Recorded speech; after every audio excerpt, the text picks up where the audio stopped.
podcast listeners, if you hear my voice right now, I need you to do something for me. I want you to take out your phone or on your computer, go to Apple Podcasts, search for Ask Your Oldhead Podcast. You'll see my logo, my little picture, my little image there. Find the show. Please rate and write a review.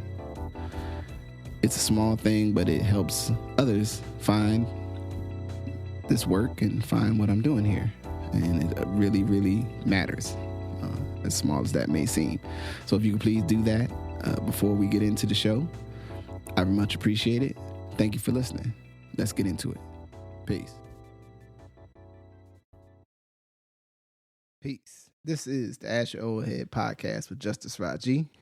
In this episode, I am joined by Randal Wyatt.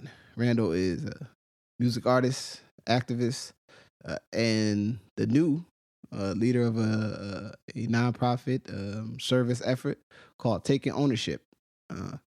I've known Randal for several years. I've had the pleasure of working with Randal in the professional capacity, and also getting the chance to several times to hear him, add on musically and with him and his band, and also doing his own thing. So, I'm not going to do a whole lot of talking about setting up, but please tune in and listen, and let's get into the interview. Peace. Peace. This is the Ask Your Oldhead Podcast with my guest, Randal Wyatt. Randal, how you doing today?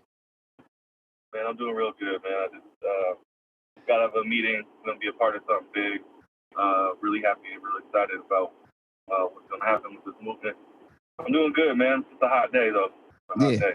Yeah, I was just out in it. I don't do well in the heat.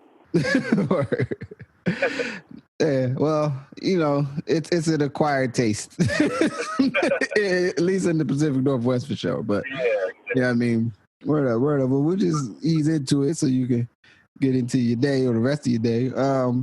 First, though, just anybody or someone or something, anyone you want to give some reverence or love to before we get into our conversation. I always shout out my kids. They're the ones that keep me going. And they're great. They're great human beings. But I do want to give a special shout out to a friend of mine, Fahim Ikwe. He's doing great work in the protest. He's speaking to politicians. He's the one setting up big meetings, getting things together. So I want to give him a big shout out, and everybody out there protesting and working, to get progress and build equity, and see equitable change. So. Yeah. Word up. Peace to them. And say his name one more time to make sure I got it right. Fahim Ikwe. Fahim Ikwe. Peace. Yeah. Word up. So first question, what's a standard or value, something that you practice as you move through the world? Just, how you try to carry yourself. Integrity is really important to me. Really, really. And, I've never really wavered from my mission in hip-hop and activism and who I am as a person, just to come up. I've always been community-oriented. I always try to be trustworthy. So integrity is big for me. I always try to move with it. I always try to stick to my word. And also, be okay with not knowing stuff, too. Be okay with asking questions and not always knowing. But, yeah.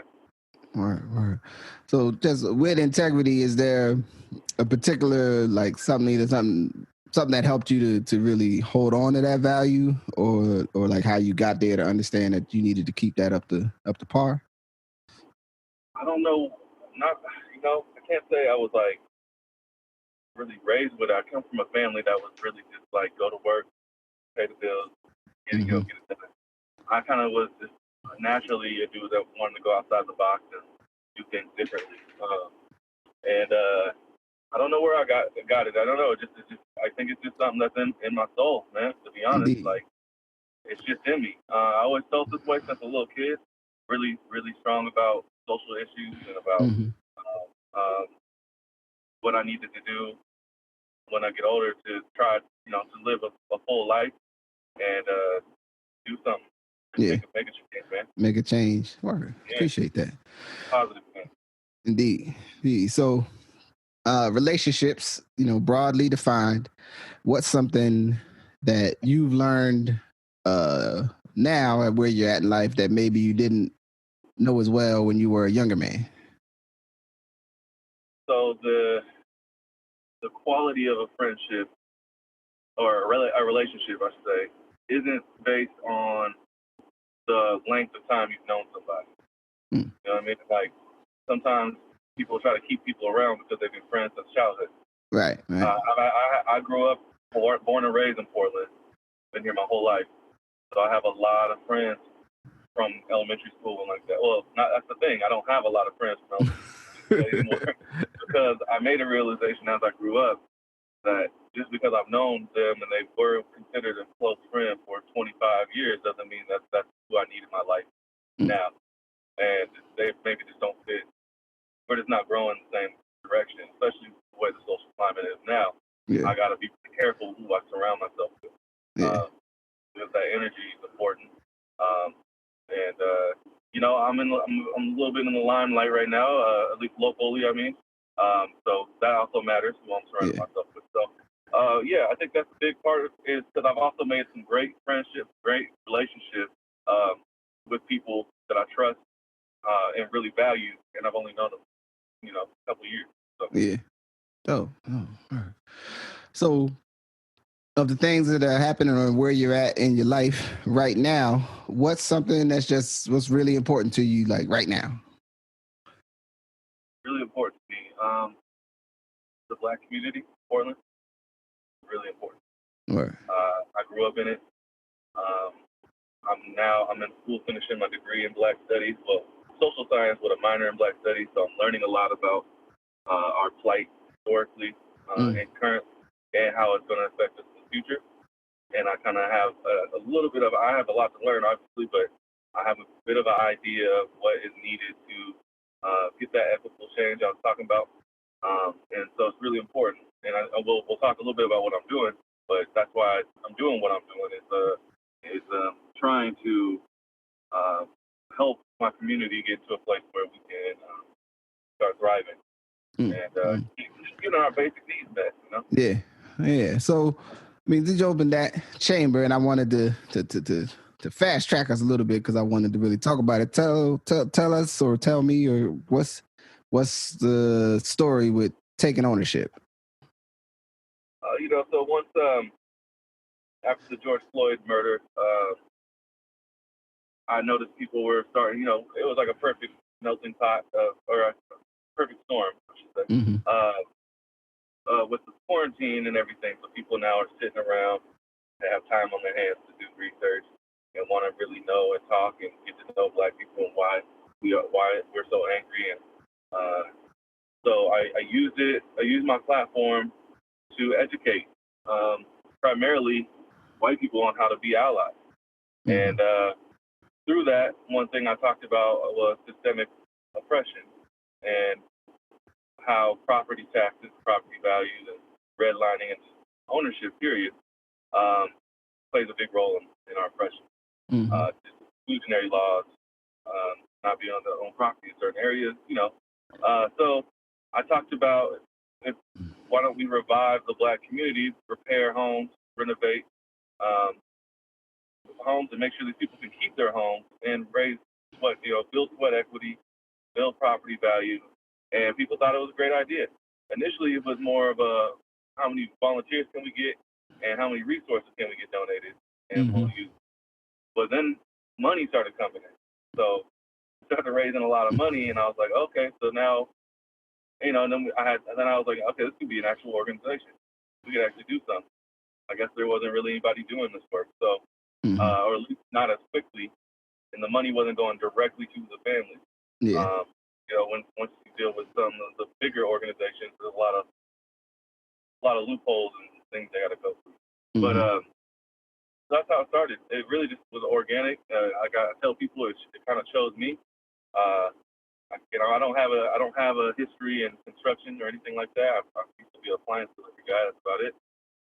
But yeah, that's how it started. It's just people were like, yeah, let's do this. All right. So I want to recount because I remember the day. I sort of remember the day. It was like Yeah, I wanted. That was at least the way I remember. It was almost like I want to do something to help with this. It's like you asked, sort of, right, and then it was like, oh man, like people are like, yeah, let's do this. I can do that. I can donate.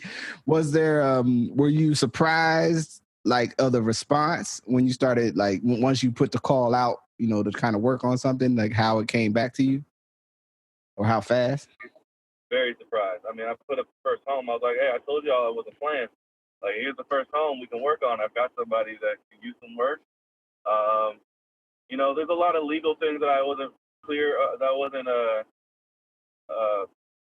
hip to, that I'm now learning with as far as like using volunteers and stuff like that. I got to have waivers and stuff to protect everybody. But I was, at the time, I was like, all right, let's get to work. Clean up the yard, do some painting, this and that. Oh yeah, the attention that it got, the support it got was way beyond what I could imagine, especially monetarily, man. Yeah. Because I think we got like $10,000 within a week donating just as gifts to my Venmo, which says a lot. Like, they're trusting me. I really appreciated that. So, because really, I mean, I really could just take the money because I don't even have to tell the IRS about it, given the nature of how it was spent. So I really appreciated that people understand that I'm really out here, and you know me well. I'm not new to doing these type of things. So. Yeah. Well, I think it's interesting because, like, sometimes when you take action, right, in the world, you're like, I want to do something, right, and so you start moving, and I should. Randal is a well-known musical artist. You know what I'm saying? Speaker Minds, and is also his own independent works. And so some folks that are listening may not, understand sort of your already imprint you have here culturally, you know what I'm saying, and creatively, you know what I mean, and sort of the community that you've built around that. So I think, I just want to put that on the map, and I'll make sure to highlight that when I share this. And your music is motivational, it's inspirational, it's very, positive, it's about coming together, you know what I mean? And so this is right in tune, with your value system, I think, you know what I mean, as outsider looking in, you know what I mean? But the what was the most surprising about sort of the legal stuff, like as you were like, yeah, we're gonna go over there and like do the thing, like what was there any of them that was just like, oh man, I didn't even know like that was a thing? Yeah, I mean, I've never started an organization before, and there's a lot of moving parts to it. What's surprising is, I guess I just didn't really think about it. So what's surprising is just the amount of work that it takes to just get set up, and how many people you got to talk to, and creating a board. And I just looked at the 501c3 paperwork and damn near fainted. It's tough. It's tough. The LLC part is pretty easy. But yeah, as far as the legal stuff, I'm just now tapping into it. I spoke to a lawyer yesterday for the first time to get information, and it's just a lot of language that you have to have in order not, to not expose yourself. You have to protect a lot of parties, Yeah. And it's going to take language, and it's going to take me getting help, a lot of help. And that's the beauty of what's going on right now, is I have a lot of help. So with where you're like with the projects that you've already started, was there any particular way that you became aware, of that person was, looking for some support to get, some things done? Like, or how did you kind of, like, how did you find out that, how did you make the connection, I guess, to get busy for them? I just asked a lot of questions. So, like, I was on Facebook and I was just like, who knows of a black home that needs a black homeowner that needs work done? And then there it was. Yeah. She sent me a DM, was like, I could use some help. And I was like, all right. And then I have a close friend of mine that's a licensed contractor. So we just went out there, took a look, got the bid, figured out how much we needed to raise. And really what I did is put out a list of all the things that she needed done. And the rest was history, man. So I think, and you brought up something earlier about like the history of redlining and our access to capital, because one of the the challenging things, I think, for a lot of people and a lot of families, if they have a property or something, that the family has access or a family member owns, is really lack of the access to resources to take care of it. You know what I mean? Like, in a lot of ways, like a house, like a car, when you buy one, like, it works great, it's fantastic. As you drive it around more and more, you gotta fix stuff. You know what I'm saying? And in many ways, a house, even though it ain't moving, is the same way. Like, every system in the house is deteriorating over time. You know what I mean? In one way or another. And the world is moving around it. So, is there anything you can speak to that that around just how important it is, to have people get access to fix their own homes, in terms of impact? Yeah, it's very important because we have a situation right now where a house was neglected so much that it really isn't even safe to live in, and it may need to come all the way down. And things that the system we live in, what happens is, they'll say it's expensive to be poor, right? So they're getting nuisance fees and things like that because their house doesn't look good enough for the rest of the neighborhood. That now is this whole new neighborhood, that has changed around them. Let's just be real, it's white people, right? Now they're like, house right there. It doesn't look, I don't like looking. And I get it because it's property value, and certain houses can and things around your neighborhood can affect that. But that's another part. Is like it raises property values in these communities, which funds things like schools, the police, so many things that are important.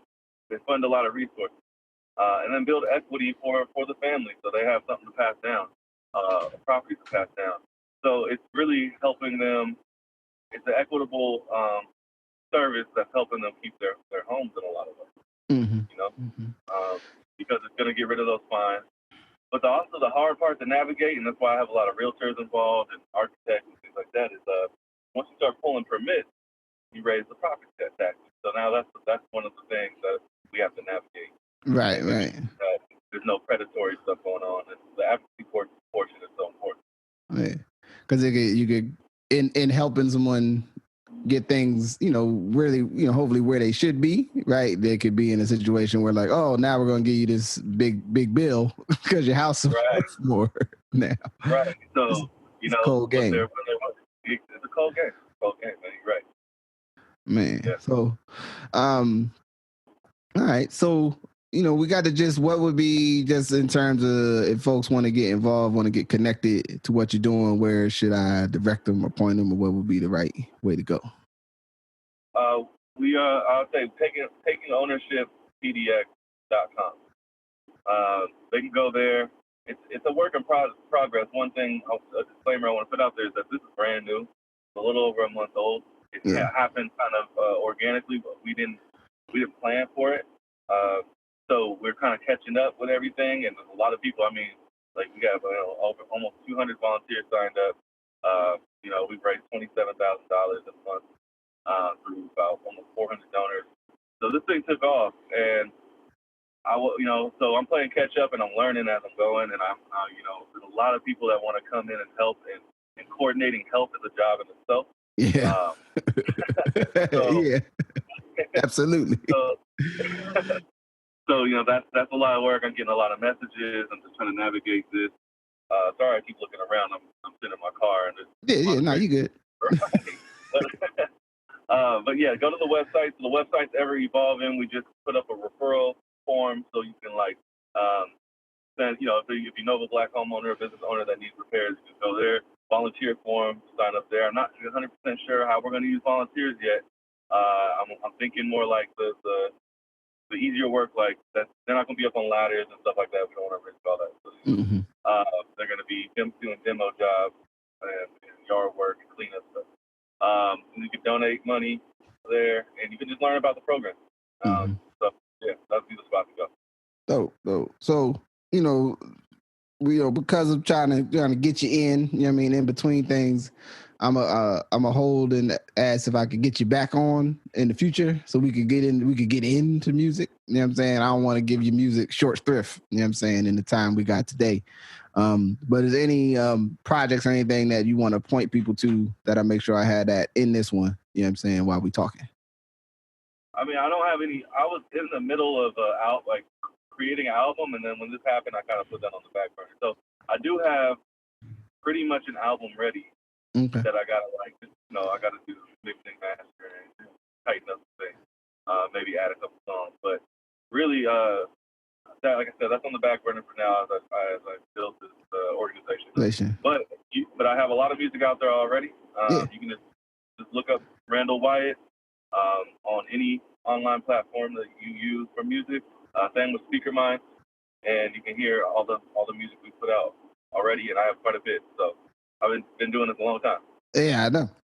So, man, so with that, you know what I mean? Like I said, I ain't want to hold you a whole lot today because one is hot, you know what I'm saying? And they had you, you know, they got people calling and pulling on you. So I want you to get some Sunday to yourself, as they say. I do appreciate that. Yeah, but it's always good talking to you, Justice. Always. Oh, definitely. And I appreciate you for giving me some time. So I'm gonna close us tight. Anything you want to say just for the good of the order, good of the world before I wrap us up? I don't have anything profound to say. I'm thankful that you let me use your platform, brother. I really do, and I hope to talk to you again soon. Yes, sir. All right. A lot of things are changing. A lot of things are happening, so I'll have some new stuff to talk about. Absolutely. So with that, I'm gonna say peace.